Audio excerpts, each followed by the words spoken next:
welcome to Three Count Commentaries. This is your host, Mongo Slade, and today we're going to talk about the locker room gone soft again. This time, Bill Goldberg edition.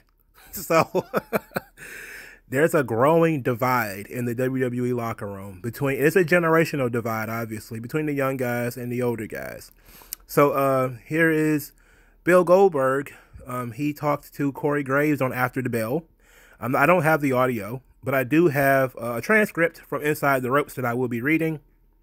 And so this is what Bill Goldberg said. He says, when you hear the comments about me coming back and doing 1 or 2 matches a year, how people are like, he doesn't deserve it. He never paid his dues. He was never on the road. And these people are on the road. And hey man, people forget very quickly what all of us did back in the day to earn the spot we are in now. And I am one of the luckiest guys in the world. But yes, I believe comparatively, the business is soft. But the business is in 2021, so things have to change and things have to be different. Megastars that are bigger than life, it's hard in this generation seemingly to build those people. There are a couple of people who have made it beyond relying upon the public to do that, and they have forced their way up, and they've earned their spot. And Drew McIntyre is one of them. I think mainly, when I was talking to Drew in the beginning, I was speaking to the locker room.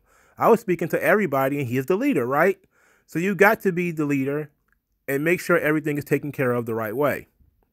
Like I said, times are quite different than they were back in the day, but people take offense to things very quickly. And get a little thicker skin, boys and girls. That's all I can say.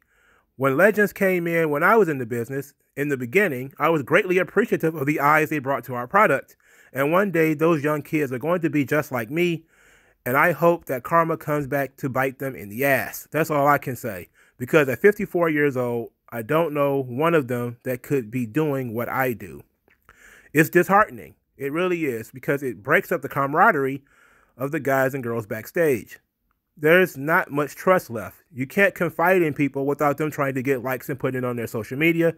It's a ridiculous thing. It really is. He says everybody got to pay their dues, and everybody pays them in a different way. I came from the NFL, where every 18 seconds, I had 2 350-pound guys trying to rip my face off. If you think I haven't paid dues, you got to be crazy. It was a little different when I came in because I was a professional athlete. But yet I stepped back and I did whatever I could to make sure that I would solidify my place correctly, as opposed to just stepping in and saying, here I am. There were a lot of badass dudes in that locker room. And when I came in, the heels and baby faces were never seen in public together. Things have changed exponentially, and I can't say it's for the better. So we got another one. So Drew McIntyre also talked about this, and Drew had a response. So I'm going to read Drew McIntyre's response to his response was really to Undertaker.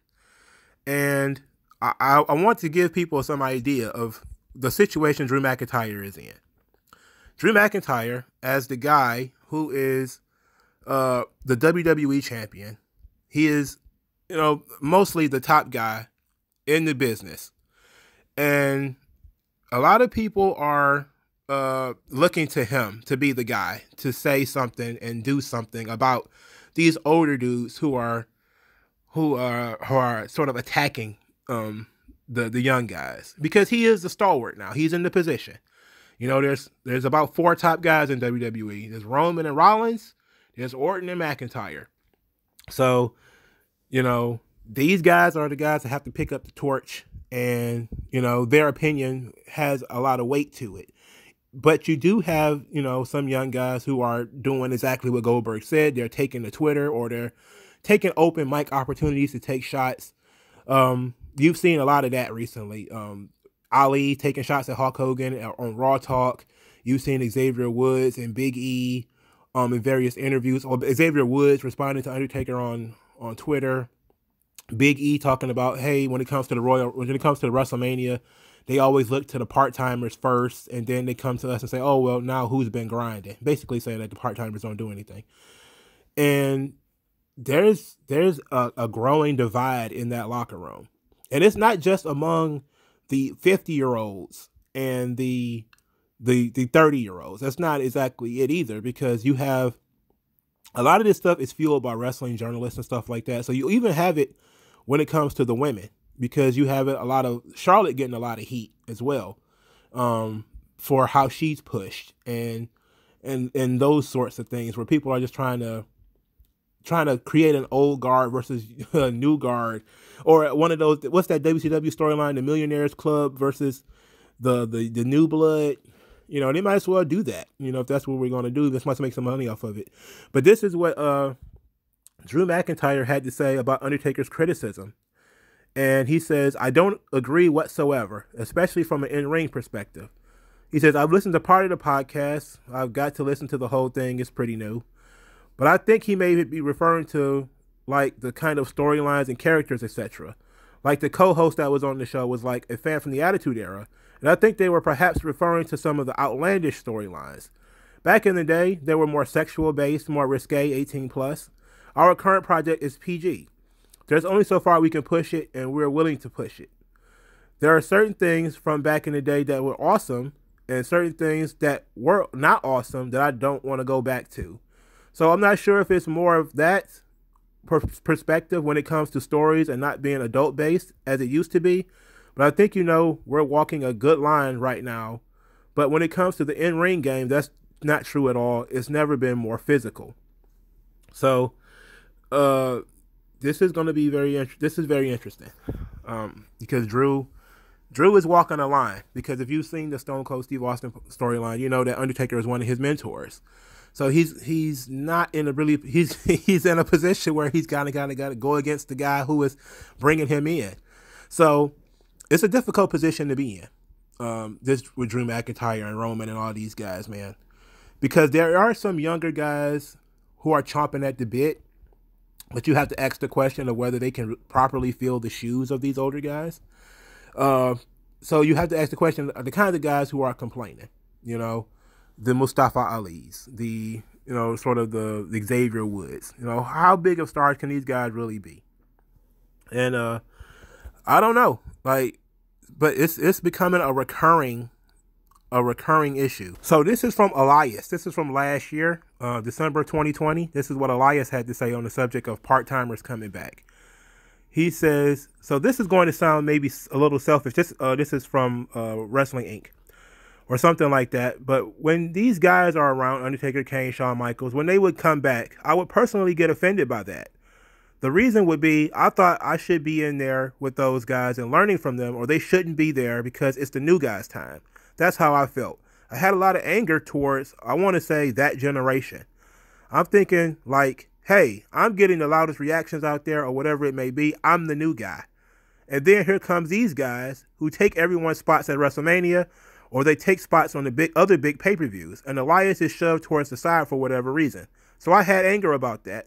And then I saw the Undertaker's interview on The Last Ride docuseries. And you come to find out he's aware of that as well. He knows the young guys want his spot, and he also knows he's got to let this go sometime, but he loves this business so much.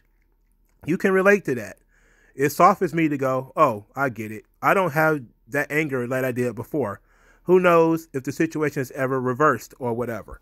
So you have two situations, right, where you have, and a lot of it, like I said, is dragged up by fans and wrestling journalists, where these guys are basically being told that, oh yeah, it's like back in the day, they used to whisper in Bill Goldberg's ear, you know, which is kind of strange that he said people need to, that people need to get thicker skin, because he was one of the most sensitive dudes in the world. But that when people whisper in your ear that this is your spot that somebody else is taking from you, now you have hundreds of thousands of people, you know, or at least that's maybe not hundreds of thousands, let's just say thousands of people tweeting at you that this should be your spot, that you should be doing this, you should be doing that. And it does have an effect on you. And we did videos on Ricochet, right? Where Ricochet would say, oh, I need to work harder or something like that. And then the wrestling journalist actually attacked Ricochet for daring to say he needs to work harder. Like they have brainwashed Ricochet into believing he needs to work harder instead of just, you know, giving him what he wants. this is the world now. You know, the world has a sense of entitlement where, and it is being shoved up by people with large accounts. And, you know, if you do say, oh, well, we just need to work a little bit harder, and then one day we'll be in the Bill Goldberg spot, people will say you're brainwashed, you're in a cult, you're being attacked day in and day out. You have people whispering about how great you are in your ear all the time, and you tend to believe your own hype, and it never gets you anywhere. You know, like it's a really strange world that we're in now, but that is the insecurity, and that is, I think, what these guys are talking about. You know, like I couldn't imagine, you know, the whole ego. Like there's the image of what Kevin Nash was talking about and what Undertaker was talking about the guys being dangerous, right? About the older guys being all salty and tough. Yeah, like, yeah, those were interesting guys too, because you had in the days of Undertaker being a young guy and Nash being a young guy, a lot of those dudes were still, you know, had gone to the military and they had fought in foreign wars. You know, you're talking about people who have been in Korea or something like that, and they may have played like tough sports like football or, you know, basketball back when coaches used to yell at people, and now everybody gets a participation award. It's a completely different generation. You know, I talked about this also in my Wrestling Used to Be Dangerous video, where you had Bill DeMott was training guys like a drill sergeant, and people started saying he was a bully and he got fired. You know, so it is a completely different world where the young guys are in a position where they are dealing with people constantly tweeting at them how great they are, and that they should be on a spot that Undertaker or Goldberg has. And then they take it to heart, and then they get called soft by these guys, and they take it personally, and they're responding on Twitter, and they're responding in interviews, and they're saying things that they probably shouldn't say because it's going to end up burying them. And it kind of makes them look soft, you know? So, but it's a difficult situation for these guys to be in. And yes, WWE needs to do something about this. They need to have a conversation with these guys, and especially with the younger guys, because the older guys are not going to be there. But the reasoning why you bring in a lot of these older talent, and this been going on for a long time, by the way. You know, I remember when Trish Stratus made an appearance at a WrestleMania, and she got it, you know, that caused a whole situation with John Morrison, because John Morrison was like, well, she taking Melina's spot. And then Val Venus went nuts and started talking about how this is not a Melina's spot and it's the company's spot and they can give it to whoever they want and all that type of stuff. Like, so this infighting that's been going on the rosters for as far as generations are going, you know, it's really taken to the next level. Undertaker calling the new generation soft. It's kind of taken to the next level, but this has been going on for a long time. And it's likely been stuff that he's heard about, that these older guys have heard about for quite a while too, you know, and it is what it is. You know, like, I'm not going to disagree with Nash or Undertaker in their specific instances of the situations that they dealt with. It is true. If you was in a locker room with, you know, Andre and those kind of guys, you know, Savage and Harley Race and some of the salty old guys, yeah, you had a completely different experience coming in than people now, where everything is so, you know, where you have a human resources department, you know, so it's a completely different world. And it's becoming a largely millionaires club versus new blood situation. But you have to ask the question whether the new blood have the ability to replace the billionaires club. You know, we're not talking about Batista on one side and Goldberg on the other side, right? That would be a completely different, you know, personality, because it's like Batista's big and jacked, Goldberg is big and jacked, you know. By definition, he should be able to do it. Like, Big E can be like, well, why can't I get pushed like Goldberg? Like, hell, I'm a big guy. And you could say, well, because you want to throw pancakes and twerk and do all that kind of other stuff. And it's a completely different, it's a completely different business now. You know, and I know it sounds like I'm all over the place, but generally speaking, this is the divide. You have the older guys who came in under a different circumstance.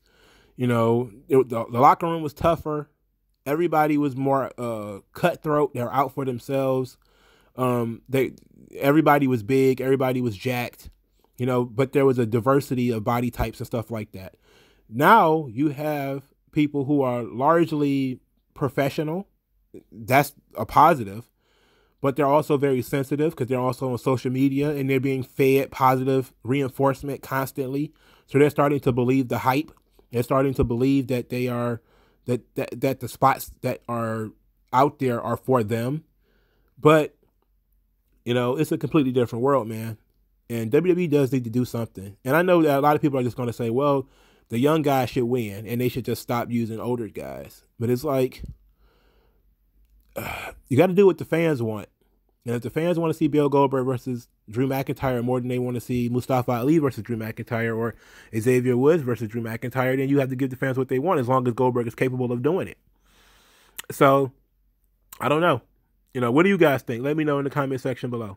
Like this video, share this video, subscribe to this channel. I thank you guys for your time, and use the hashtag 3Count Commentaries to spread the good word of 3Count Commentaries. And I'll talk to you guys later. Yeah.